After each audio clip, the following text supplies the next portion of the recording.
The Cruising Association Hanson Lecture is on Wednesday, the 7th of October this year, and we're absolutely delighted to welcome one of the most famous names in offshore racing as our speaker, Mike Golding OBE. So good afternoon, Mike, and thank you for taking the time to join us today. Your list of sailing achievements is as long as the longest arm in the world. Far too many things to summarise here, but it does include no fewer than 6 world records. So you really had an enormous amount of material to choose from. And for the Hanson, you've decided to give us the inside story on your very dangerous rescue of Alex Thomson in the 2006 Around Alone race. Could you start by sort of setting the scene for us and telling us what the conditions were like and how it all came about? Well, I think the interesting thing about this, I mean, obviously any rescue is always, makes a good story, but obviously one that's deep in the Southern Ocean, taking place between 2 solo sailors, is obviously extra special and extra different. But there's a nice little prelim here, is that Alex and I had, while we were friends throughout our career, we'd actually fallen out rather badly in Bilbao. And this took place, the rescue took place in a situation where the two of us hadn't even passed a word over the radio, even though we were only a few miles apart.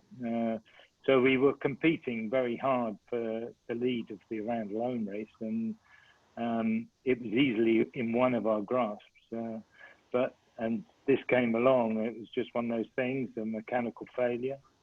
And extraordinary conditions because we were on the very front of our depression system, so we were being pushed along and we were desperately trying to stay there, so pushing our boats very hard. And the danger was that we were in dangerous seas going the right way. We were in exceedingly dangerous seas going the wrong way, so turning back to rescue him in a very lightweight open 60 was interesting. Interesting, yes, as in may you live in interesting times. Without giving the whole story away, what are the moments that really stand out for you that you wake up remembering? I think I wake up remembering watching the plot, because obviously we ruthlessly watch each other's position, and every update, every 4 hours, we get the position. It's like a scorecard.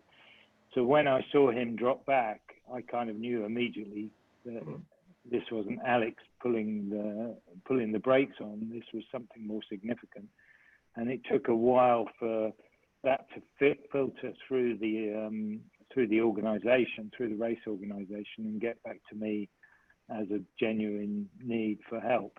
But I think I'd guessed as much, because I did actually slow down, because my distance, I was doing over 20 knots going away from him, and every hour that went by was another 20 miles I'd have to go back up to him. So I realized there was a problem, and it was a strange time, because in a way I was sort of in my head I was saying, well, let's get on with this, because every hour that goes by is going to make it worse. And it took a few hours, and I was some 90 miles away before I turned around. Yes, that's hard. Is there anything that you think you would have liked to have done differently? Well, I would have liked to keep the rig after the rescue.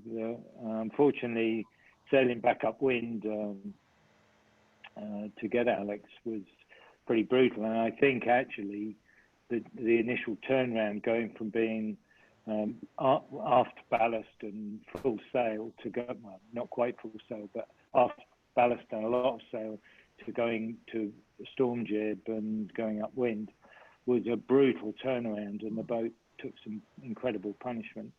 And as a result of that, something in the rig had broken, or something had gone. And so within hours of getting Alex on board, I was dismasted. So I was out of the race, which if I could have got him back and got to shore and dropped him off, I was still potentially a contender in the race. So that was rather disappointing. That was very hard, but it's a happy ending in that you did manage to get him out of the water and bring him home. Well, at the end of the day, that's the main thing. Yeah. That is the main thing. Well, I mean, long distance offshore racing is really very, very demanding sport, even when you're not doing daring rescues in the Southern Ocean, isn't it? What motivated you to get into that? Well, I mean, I got involved, I was always a sailor, but I got involved initially by being selected as one of the skippers on the BT Global Challenge, taking amateurs the wrong way around the world. And there's nothing better to get you to know your own capabilities than taking 14 or 13 amateur sailors into the Southern Ocean and going upwind across the Southern Ocean.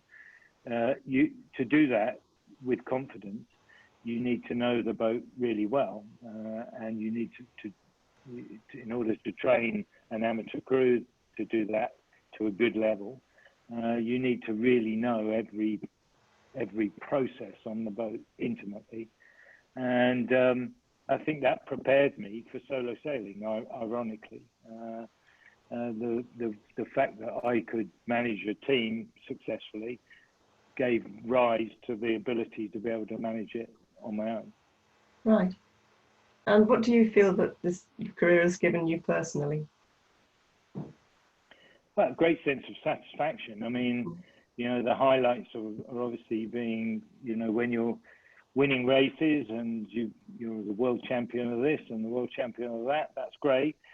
The disappointment, I guess, was not winning the Vendée Globe, which really was the bête noire in my career. I led the race on 2 occasions, on 2 separate races, and for one reason or another, normally a very small detail, in one case a very small detail, in another case another dismasting, for one reason or another, I didn't convert that into a win. I did get on the podium. I came 3rd in the Vendée, but it's not the same as a win. And you've had an awful lot of those. You've had an awful lot of those. What's the best piece of advice you could give to the aspiring racing sailor? Well, the sport is the best thing you can do in the sport. There's loads of people out there sailing. Is go sailing with lots of people and learn lots of different boats and sail with lots of different crews and gain as much experience as you can. The beauty I had coming into the British Steel Challenge in the first place was I had quite a wide range of offshore experience. I'd sailed on a lot of different boats, and I'd never been frightened of a challenge, and I had great preparation because I'd been a career fire officer, and that prepared me to lead a team, and so I was in the right place at the right time, knowing the right people. But to do that, you've got to put yourself out there, and you know, that means not be backward in coming forward. Absolutely. Well, finally, with all your very wide interests in sailing and racing and indeed in the ocean environment, what's top of your list for the future now? What are you concentrating on? Well, I'm involved now. I'm the chair of the World Sailing Sustainability Commission. And World Sailing, I mean, I imagine cruising sailors don't have much to do with World Sailing. It's the sports body of the sport. It looks after the Olympics, the race rules, and all the rest of it. But so what we've been able to do in a very short space of time is create an ideal sustainability agenda going forward to 2030. And we were set this remit, and I was surrounded by incredibly professional people and we realized really quickly that while we were tasked with the remit of creating an agenda for 2030, most of what we wanted to do was actually achievable before actually it's been achieved and will be achieved by 2024. So really, and these are all sorts of initiatives ranging from end of life for boats, end of life plans for boats, sustainable materials, but also equality, gender equality, and equality generally throughout the sport, all encompassed under the sustainability agenda. So I think we live in an incredibly aware world right now, and it's time for action on a lot of these things. And I think sustainability is going to be the watchword of of the 2020s and 2030s, and it's going to go on because our sport, as it is scarce. We run on a credibility of the fact that we're driven by the wind, but the reality of it is that our boats are built of plastic and made of materials that don't biodegrade. So we need to address it from within the sport. Now, the sporting arm can do it, World Sailing can do it through the regulations, and that hopefully filters down into all areas of the sport where even our cruising boats ultimately become not just plastic, but also things that will be of use to sailors in the future. I'm sorry, I had a load of messages appear on my screen there. It happens, it proves it's live. Can you still hear me all right? Okay, well, thanks again, Mike. I'm really looking forward to the lecture. For the sake of the audience, you can read more about Mike's accomplishments on his website, which is mikegolding.com. Fabulous talking to you. Can't wait for the talk. Bye-bye. Look forward to it. All right, bye.